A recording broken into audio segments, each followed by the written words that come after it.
Alumnos, alumnas, bienvenidos todos sean a este tercer semestre virtual. Sí, ya llevamos 3. Y les vamos a dar la bienvenida con esta tercera temporada del podcast.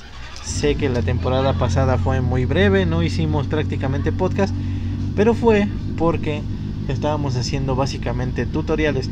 Este semestre nos vamos a enfocar un poquito más, no vamos a dejar de lado esta herramienta del podcast. Así que comenzamos ahora hablando de un tema que ya hemos manejado antes, pero creo que por ahí quedan pequeñas dudas, ¿no? Es la resolución de una imagen y el tamaño de una imagen.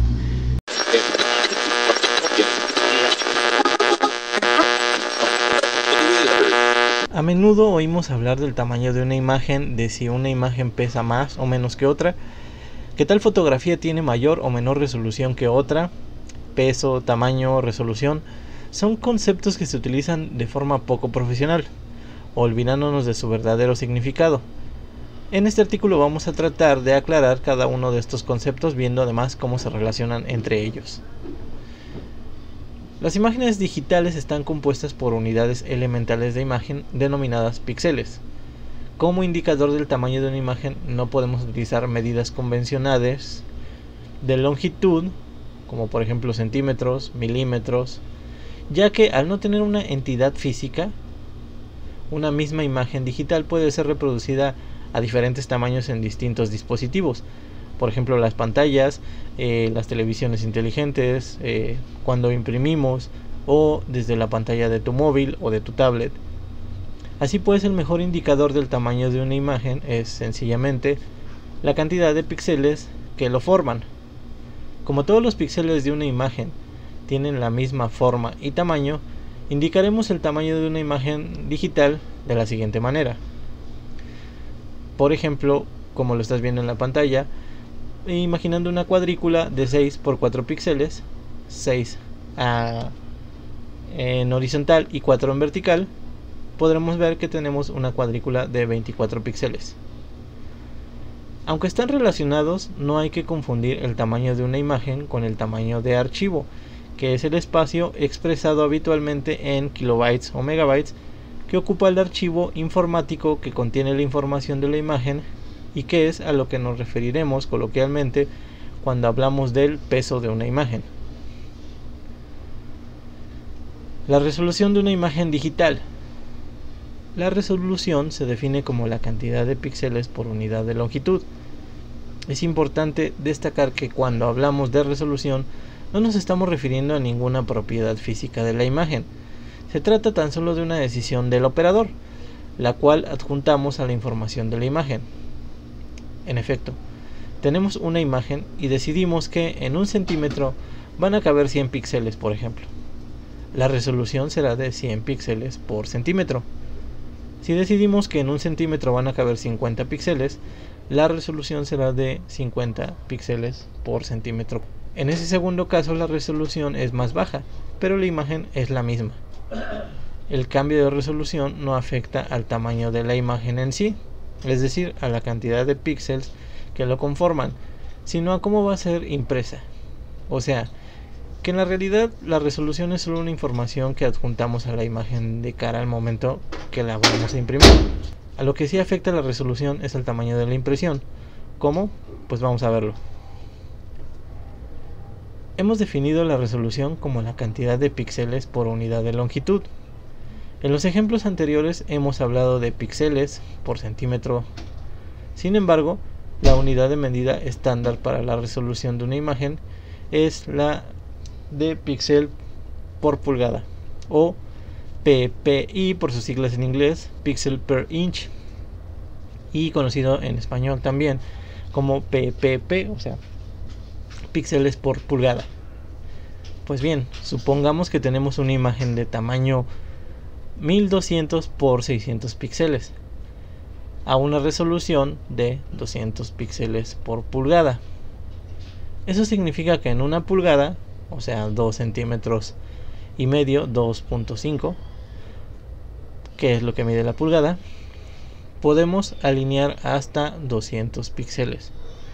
Para que quepan los 1200 píxeles correspondientes a la anchura de nuestra imagen, Necesitaremos pues dividir 1200 píxeles entre 200 píxeles, que es la resolución que vamos a darle, y podremos ver que el resultado es que nuestra imagen va a tener 6 pulgadas de ancho.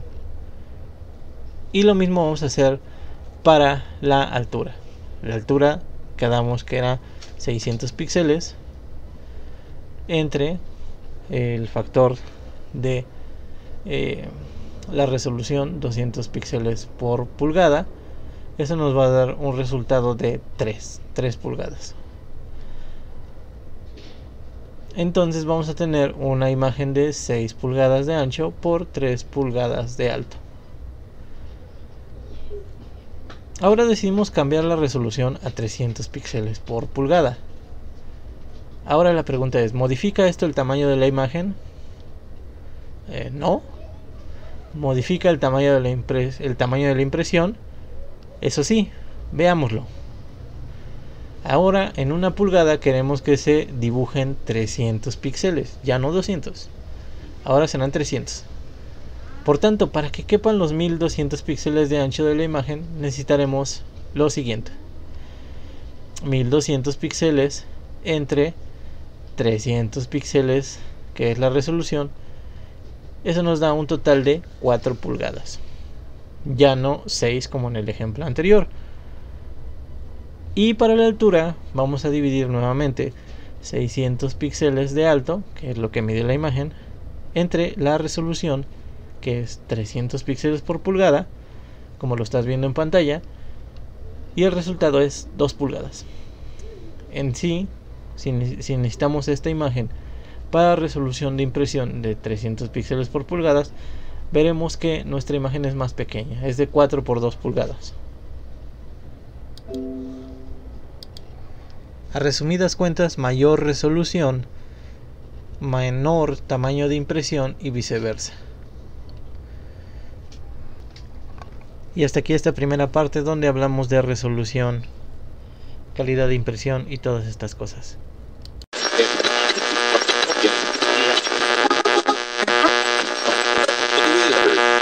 Y ahora vamos a hablar de otro aspecto a tener en cuenta en este mundo de las impresiones. ¿Qué es un estándar de impresión? Un estándar de impresión es la guía que utiliza una imprenta para imprimir los colores de los diseños que le encargan. Cuando mencionamos el cielo es azul, por ejemplo, todos sin excepción pensamos en un azul diferente, porque el color azul en sí no está determinado. Para una imprenta no saber qué azul ha de imprimirse es muy serio, tan serio que necesita de una guía, una biblioteca de color, para concentrar de manera científica los parámetros en que se basa el color azul para el cliente con el que trabaja. Por ello es importante tener un estándar de impresión implantado para poder transformar de forma correcta todo aquello que se diseña en productos impresos de calidad. Para los clientes de imprenta es importante este asunto porque les afecta directamente. Nos reafirmamos en la idea de que los diseñadores, los publicistas, los marketing y todos aquellos que preparan trabajos para la imprenta deberían exigir a sus proveedores de imprenta que les especifiquen sobre qué estándar trabajan y hacer las pruebas necesarias para trabajar en un terreno seguro. Muchas de las problemáticas que suceden en el día a día en este mundo de los impresos provienen precisamente de este concepto. Diálogos tales como, por ejemplo, el cliente: este color azul ha quedado demasiado intenso. Yo al fotógrafo le dije claramente que quería un cielo más claro. Y el impresor diría: yo solo he traducido lo que me ha dado el fotógrafo, pregúntele a él qué es lo que ha hecho. Y el fotógrafo dirá: la imprenta lo ha hecho mal, yo les di la foto con el perfil RGB adecuado y ellos al pasarlo a CMYK han aplicado unos parámetros incorrectos y todo ha cambiado. Y en definitiva, ¿de quién es la culpa? Es difícil llegar a un acuerdo, pero lo que sí podemos hacer es ser profesionales en nuestro trabajo y tratar de entendernos en estos conceptos que nos atañen a todos. Ahora vamos a ver un ejemplo de cómo se maneja correctamente los perfiles de color. No quiero decir que esto sea un estándar, simplemente es lo más usual. Y cuando no sea el caso, bueno, puedes recurrir a preguntar a los sistemas de impresión cuál es el estándar de color que se utiliza o directamente tu cliente. A ver, vamos a nuestra pantalla normal de Illustrator y podemos acceder aquí a las muestras. Recuerda que si no las tienes puedes ir a ventana y muestras y te aparecerán de este lado. Vamos a dar clic aquí en este pequeño icono y vamos a dar aquí en abrir biblioteca de muestras. Como puedes ver, tenemos muchísimas y te voy a mostrar las que salen por defecto. Por defecto generalmente sale o imprimir o web, que es la que acabamos de ver aquí atrás, pero para efectos de este ejemplo no necesitamos estas. Las que necesitamos son estos que dicen libros de color, y como puedes ver aquí vienen diferentes listas de color. Estas son las más comunes pues en el mundo del diseño y los impresos.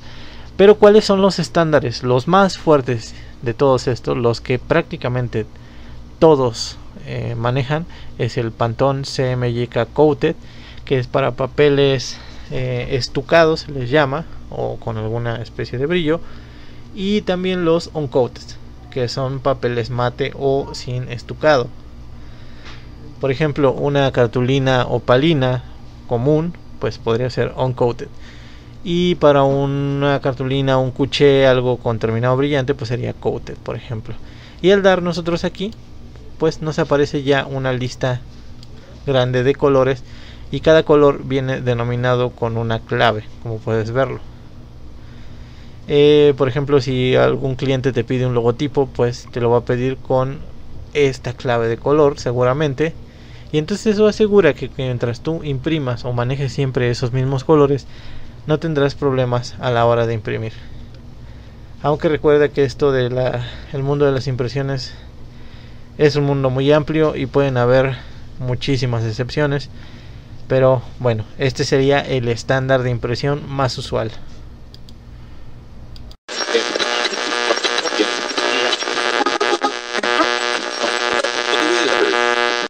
Y para finalizar este video podcast, primer video podcast de la tercera temporada, pues vamos a hablar un poco de la ganancia de punto, o dot gain, como se traduce en inglés.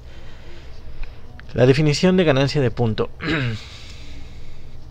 La ganancia de punto es un término utilizado en máquinas de impresión offset para indicar la diferencia de punto que resulta entre el punto de trama escogido original y el que la máquina offset reproduce en su proceso químico-físico cuando imprime. Es el efecto que se produce cuando la tinta de una máquina cae encima del punto de la plancha y se traspasa al papel. Y esta transferencia nunca sucede de forma perfecta. Siempre hay un engorde, un engrosamiento del punto. O sea que si en plancha hemos insolado una trama, por ejemplo, con un 50%, seguramente en la máquina esa trama aumentará al 64%, como lo puedes ver en el ejemplo. En trama, en la parte de la izquierda vemos que dice trama en plancha, pues eso debería de ser lo que se imprima generalmente, pero en la realidad esto no es así, y esto no tiene nada que ver con errores de impresión, simplemente es algo que sucede. Este fenómeno sucede siempre en todas las máquinas de impresión offset, en todas las planchas y en todas las lineaturas de trama. Es un efecto físico que se produce porque cuando la tinta se deposita sobre un punto, esta no bordea de forma perfecta el punto, siempre se expande un poco hacia afuera, como la mancha del café. ¿Por qué sucede que el punto se engorde? El sistema de impresión offset funciona a base de rodillos y presiones, además de un equilibrio químico muy bien controlado entre el agua, la tinta y el alcohol. Todos estos elementos, cuando se ponen en acción, son los que provocan este efecto. Imaginemos una base de pizza para el horno, redonda y bien definida. Ahora volquemos la masa, presionemos con el rodillo de la pizza para que se estire y se redondee. ¿Qué sucederá? Muy difícilmente la masa quedará exactamente encuadrada en la base perfectamente redonda de metal que tenemos por debajo. Pues algo parecido sucede con el punto de impresión en offset. Siempre habrá un sobrante de masa que omitiremos o daremos por válido porque el proceso de redondeo es así. ¿La ganancia de punto puede ser un problema a la hora de imprimir? No, es un tema que se controla a la perfección en los talleres de impresión, o por lo menos debería serlo. ¿Y cómo se controla? Pues con las denominadas curvas de máquina. Con estas curvas lo que hace un impresor es hacer las planchas previendo lo que la máquina va a engordar los puntos. Por ejemplo, si un diseño está confeccionado con una trama del 34% de negro y el técnico sabe que la máquina la va a engordar el punto en un, por ejemplo, 9% hasta un 43%, lo que hace es compensar esa subida poniendo en plancha un 9% menos. O sea, donde una trama de ordenador dice que va un 34%, el impresor pone en plancha un 25% para que el engorde deje el punto donde el archivo dice. Esta explicación es bastante básica y no es del todo cierta en todo lo que dice, aunque sí en su esencia, pues resulta bastante más complicado ajustar este proceso en la realidad, aunque como ejemplo, pues creo que vale. Como diseñador gráfico, ¿en qué me afecta la ganancia de punto?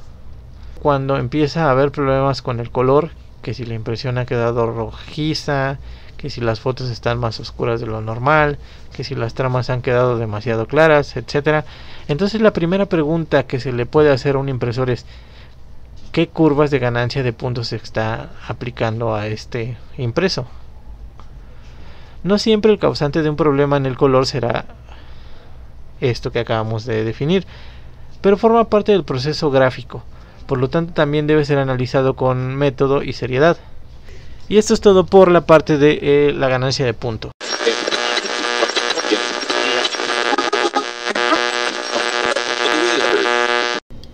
Y el último tema que vamos a tratar en el podcast de esta ocasión es la sobreimpresión o la reserva en el diseño.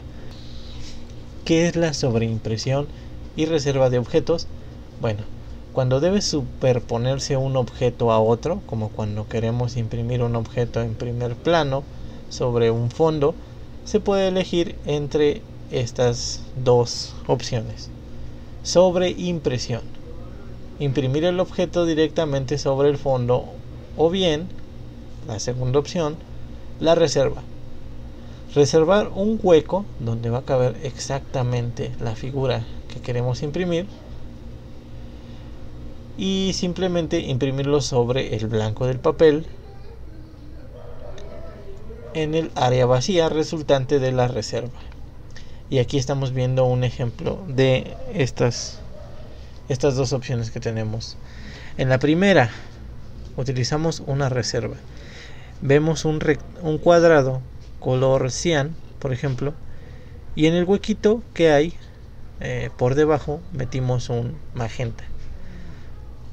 Eso, bueno, eso debería de quedar así tal cual como se muestra ahí en el ejemplo del lado izquierdo. Y del lado derecho estamos viendo lo que sucedería si sobreimprimimos, es decir, vamos a hacer un rectángulo de color cian completo, sin ningún espacio, un hueco adentro.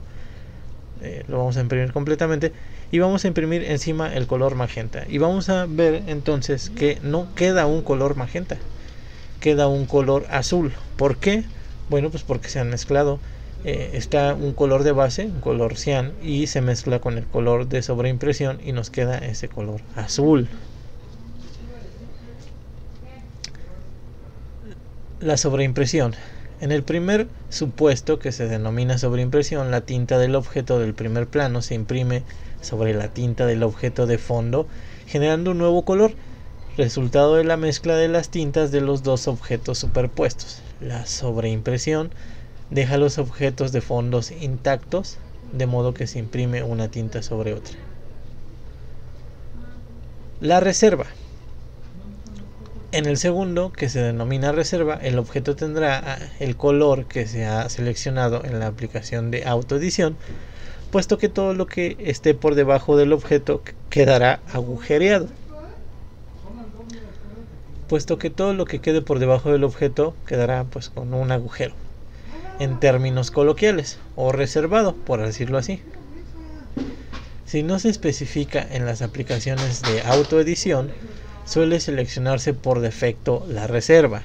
Es decir, tú en Illustrator o Photoshop estarás trabajando siempre por default en colores de reserva.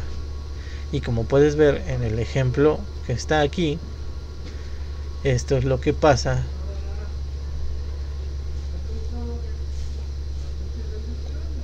en general. Las reservas son convenientes porque si los colores se superponen generan colores indeseados. Sin embargo, la sobreimpresión puede utilizarse como un recurso para crear efectos especiales de mezcla o para evitar la aparición de huecos entre colores u objetos debidos a la falta de registro. El trapping. El impresor tiene que imprimir las tintas en registro, esto es, alineadas exactamente unas con otras. Si una tinta queda fuera de registro, aparecerán huecos entre los objetos de color o sitios en los que un color de cuatricromía se destaca en lugar de fundirse con los demás. Para minimizar los efectos de una falta de registro, los impresores han desarrollado la técnica del trapping o reventado, en la que los colores adyacentes se sobreimprimirán ligeramente en los objetos colindantes, los que les quedan más cerca. Cuando se produce trapping, las dimensiones del objeto en el impreso cambian un poco. Este efecto se hace más evidente cuanto menor es el objeto, ya que la dimensión del trapping es la misma con independencia del tamaño del objeto. Por esta razón, en lo posible se debe utilizar sobreimpresión para los objetos pequeños y no la reserva de color, como lo estamos viendo aquí. En el primer ejemplo, la falta de registro pues nos deja una línea blanca, pero si dejamos un trapping, un pequeño rebase, pues eso evita que al moverse un poco la impresión, que eso es normal en cualquier sistema de impresión, pues no se vean huecos blancos. Algunos otros consejos. Cuando el contraste entre un objeto oscuro y un fondo claro es sustancial, lo más sencillo es utilizar la sobreimpresión. En caso de texto negro, siempre se recomienda la sobreimpresión para evitar los fallos de registro entre los objetos. Además, la salida de las páginas es más rápida. También se suele recomendar la sobreimpresión para líneas finas o letras de cuerpo pequeño, siempre y cuando las tintas superpuestas den un color final apropiado a lo que se necesita. Si se utiliza la sobreimpresión para un texto negro, colocando en parte sobre un fondo de color y en parte sobre un fondo blanco, la parte del texto impresa sobre el fondo de color quedará más oscura. Para que esto no suceda, se debe optar por hacer una reserva de color para el texto negro. Entonces todo el texto se imprimirá sobre fondo blanco y por lo tanto tendrá el mismo color. La reserva de objetos puede generar en la impresión filos molestos a la vista, no sé, se ve horrible, a causa de las imperfecciones de registro de la imprenta, que como ya me hemos dicho son muy normales e inevitables. Y hasta aquí el podcast de esta ocasión. Espero que no sea muy denso, pero recuerden que ya estamos en el último semestre y ya tenemos que tratar temas fuertes de diseño, de impresión, y pues bueno, de hoy en adelante estaremos tratando temas como este. Los saludo con mucho cariño y nos escuchamos en el siguiente podcast.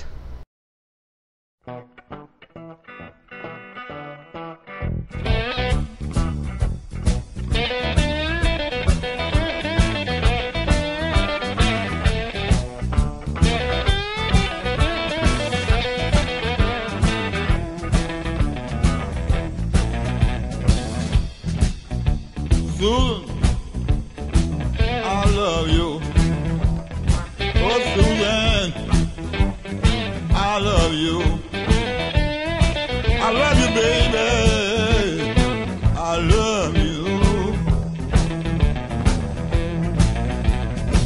Now, Susan, if you told me, baby, jump in the river, I know I can't swim. I do it just for you. Oh, I love you. I love you. I love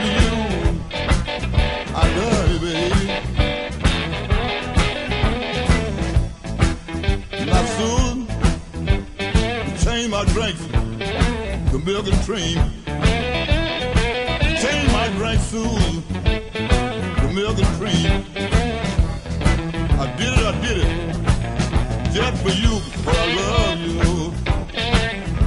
I love you, Susan. I love you. Johnny!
Drinking. I did it, just for you, but I love you. I love you, Susan. Baby, I love you. Yes, I do. I change my drink, milk and cream, for you, I did. I did, all for you. I love you. I love.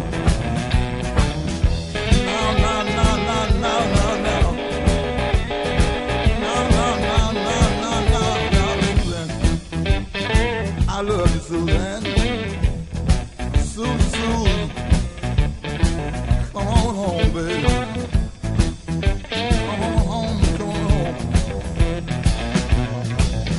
Gone so long. You're gone so long. Come on home.